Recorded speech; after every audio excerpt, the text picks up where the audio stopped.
साधारणतः एक 4 ते 5 बोट आपल्याला अंतर सोडायचं खाली आणि हे वरचा जो शेंडा आहे हा कट करून टाकायचा आपल्याला.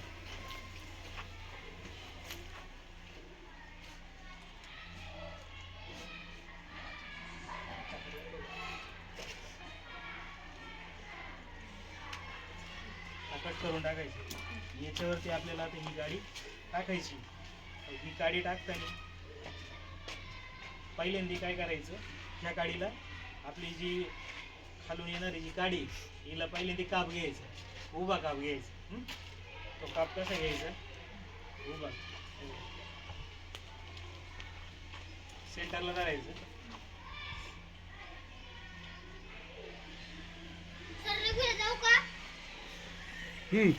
जाऊ जाऊ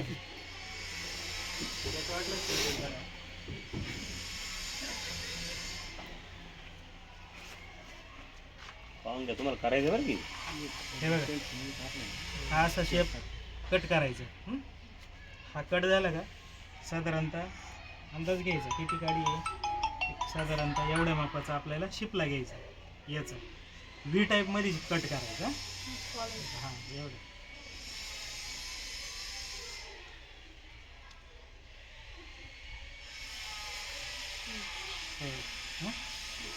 आता त्याची वरची बाजू कोणती, खालची बाजू कोणती ती सांगा.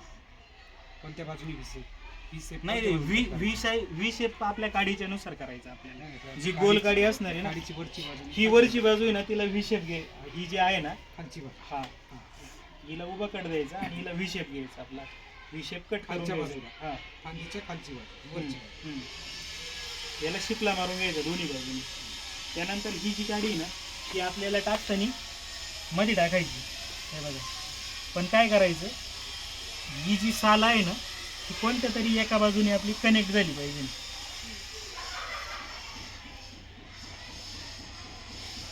आपण इकडच्या बाजूने कनेक्ट केली, ह्या बाजूने. बघून घे, मॅच झाली पाहिजे. सालीला साल चिटकली पाहिजे. म्हणजे काय होतं, याच्यातून येणारे जो अन्न रस आहे तो ह्या काडीला पुरवला जातो. बॅग मग त्याला जोडल्यानंतर हे आपण असं रॅप करून घ्यायचं. एकदम ओढून. हा एकदम ओढून, काय घाबरायचं नाही त्याला. फक्त मध्ये काडीला हात नाही लावायचं.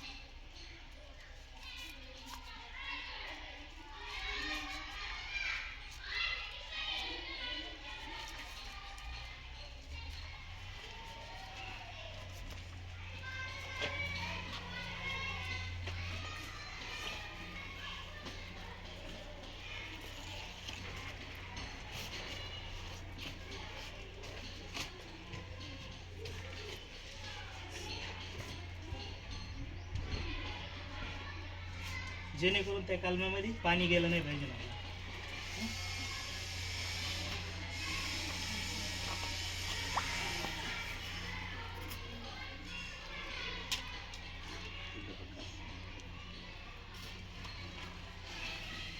ही काडी एकदम पॅक झाली, पूर्ण पॅक झाली. आता ही जी काडी हिला पाणी घातल्यानंतर हिचा जो अन्नरस असतो हा वरच्या काडीला पुरवला जातो. आणि थोड्या दिवसानंतर हे जे डोळे असतात ही फुगायला सुरू होतात.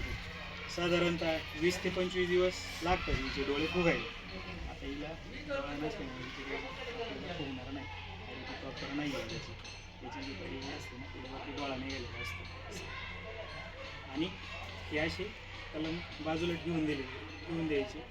याच्यावरती साधारणतः ऊन आणि सावली दोन्ही पण झालं पाहिजे.